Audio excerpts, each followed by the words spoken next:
Investors are bailing on the China trade with the China large cap ETF, that ticker FXI, falling to its lowest level since November of 2022. It's down about 18% in 2023 so far this year, on pace for a third consecutive down year. Meanwhile, the Shanghai Composite's down 6% for a second straight year in the red. Despite those numbers, our next guest is bullish on China and says it's the only bright spot in the investing landscape as we see it now. Joining me now is Gina Sanchez, the chief market strategist at Lido Advisors, also a CNBC contributor as well. Gina, always great to have you here. Let's talk a little bit about the reasons why China has been an underperformer, why investors have soured on it so much for good reason, I think, overall, given the narrative that we've seen out of communist China and the economy there. But why is it that people should feel good about a China story, given the fact that we've seen so much negativity out there and may still see it in the future? So the big challenge with China was that they had such severe policies throughout COVID, keeping them in lockdown far longer than the rest of the world.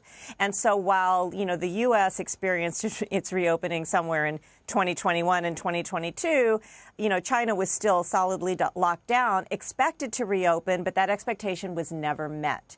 So now we're starting to see the beginnings of China reopening after the rest of the world has pretty much gotten back to normal.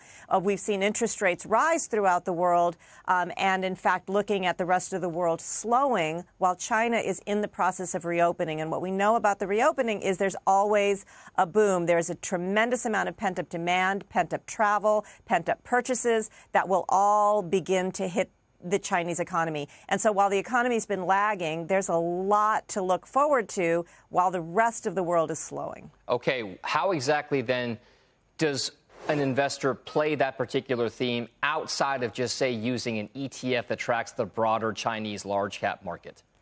Well, look, so there are ADRs that you can look at if you don't want to trade directly in China. And some of those ADRs are names you know really well. Alibaba, this is the biggest consumer name. But one of the names that, that's interesting to us right now is Autohome. Autohome is China's, basically online presence for car purchases. Auto purchases, China as an auto purchaser over the last decade went from being at the bottom of the top 10 to the top of the top 10 by a massive margin. China's consumption of automobiles has continued.